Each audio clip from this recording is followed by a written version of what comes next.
Carlos Ghosn was a businessman with a cult-like following, credited with single-handedly turning around the fortunes of several major companies. He was showered with awards, flattering profiles, and even appeared on a stamp. But now, one of the world's most powerful executives is in the limelight as a fugitive. So who is Carlos Ghosn and how did we get here?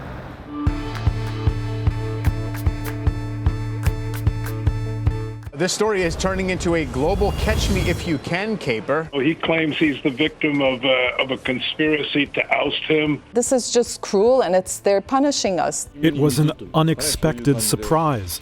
I'm shocked and confused. These allegations are untrue, and I should have never been arrested in the first place. His dramatic cross-country escape has enthralled people around the world.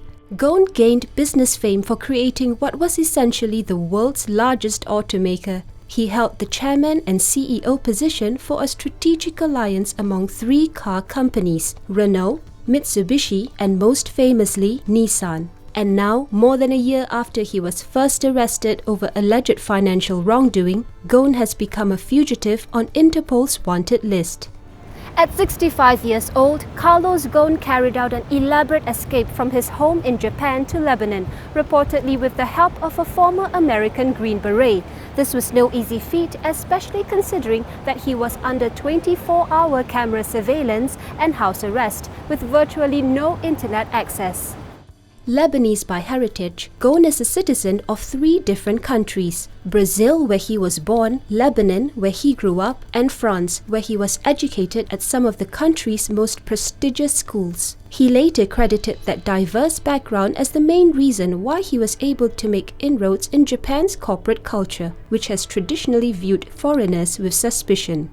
Following his schooling, Ghosn spent 18 years with Thai maker Michelin, eventually working his way up to Michelin's chief executive of North American operations. In 1996, he moved over to Renault, where he was put in charge of the automaker's struggling South America division. His dramatic restructuring of the branch and its subsequent return to profitability earned him the nickname Lacoste Killer.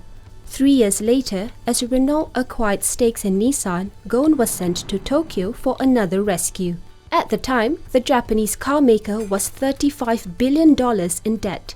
But once again, Ghosn stepped in with dramatic measures, closing factories and laying off 1 out of every 7 workers. In just 6 years, Nissan passed Honda to become Japan's number 2 automaker. Now CEO after reviving the near-bankrupt company, Ghosn had earned another nickname for himself, Mr. Fix-It. In 2005, he was appointed CEO of Renault, making him the first executive to helm 2 Fortune 500 companies simultaneously. And in 2016, Ghosn became Mitsubishi's chairman as the Japanese car manufacturer joined Renault and Nissan's notable alliance. The additional salary made Ghosn one of the auto industry's best-paid executives. So what caused his downfall, turning him from one of the most powerful executives in the auto industry to an international fugitive on Interpol's red list? For that, we have to delve into what he's allegedly done wrong. Carlos Ghosn's first arrest was at Haneda Airport in Tokyo on November 2018, charged with underreporting his earnings by about $48 million between 2010 and 2015. He was arrested alongside Nissan's former head of legal, Greg Kelly, who is currently still in custody in Tokyo. Ghosn's fall from grace happened swiftly following allegations of excessive and improper spending. One of those allegations was that he threw a series of lavish parties at the Palace of Versailles. In 2014, he spent more than $800,000 on an event to commemorate the 15th anniversary of the Renault-Nissan alliance, an event which coincidentally fell on his 60th birthday.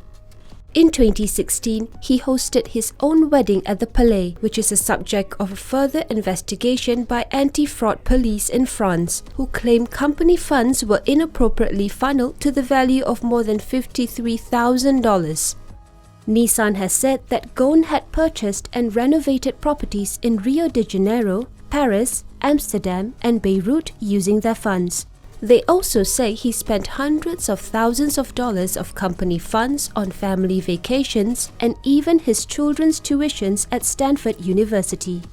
Lavish pay and perks certainly aren't unheard of for a CEO, but in Japan, where the median executive salary is nearly 1/10 of what it is in the US, it rubbed people the wrong way. Ghosn's leadership and its associated cost cuts and layoffs were pretty much imposed on Nissan by Renault. His pay and management decisions only added to the building of resentment.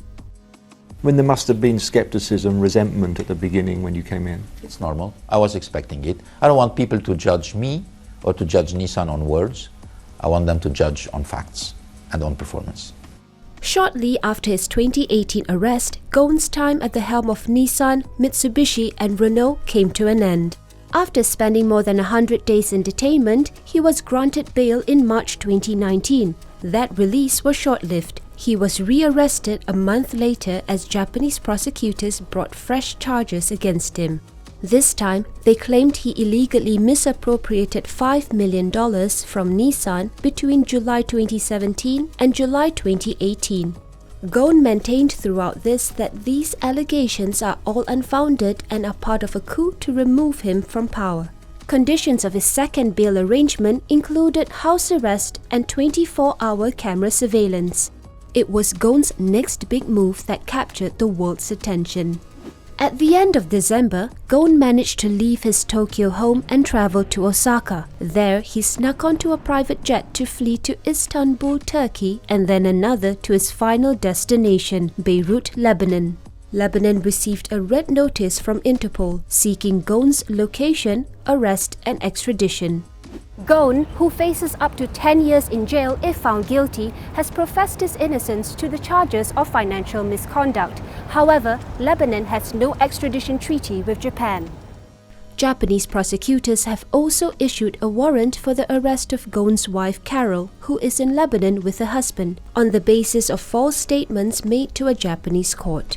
Unlike her husband, she could be subject to an extradition request due to her American passport. Ghosn is also facing possible sanctions following a potential violation of Lebanese law by visiting Israel, a country with strenuous ties to Lebanon, in 2008. He has since apologized for the trip. On January 8th, Ghosn spoke to the media for the first time since his 2018 arrest. He cited many reasons for his escape, including the amount of time he had already spent in custody without a date for his trial. I have looked forward to every single day for more than 400 days, since I was brutally taken from my world as I knew it. This was the most difficult decision of my life. But let us not forget that I was facing a system where the conviction rate is 99.4%. The former executive told reporters he is willing to face trial for his alleged financial misconduct in the 3 countries where he is a citizen: Lebanon, Brazil, or France. A lot of people perceive this that I am running from justice, which is really the last thing I want to know. If I had some reassurance that I would get a fair trial in Japan, and if there was a possibility for my wife to join me in Japan, I would have stayed in Japan, because this is the place where I should have defended my name and my reputation. The Renault-Nissan-Mitsubishi alliance is also at stake, with the men who brought them together now out of the picture. Nissan, Mitsubishi and Renault were some of the worst performing car stocks of 2019, declining 28%, 24% and 23% respectively.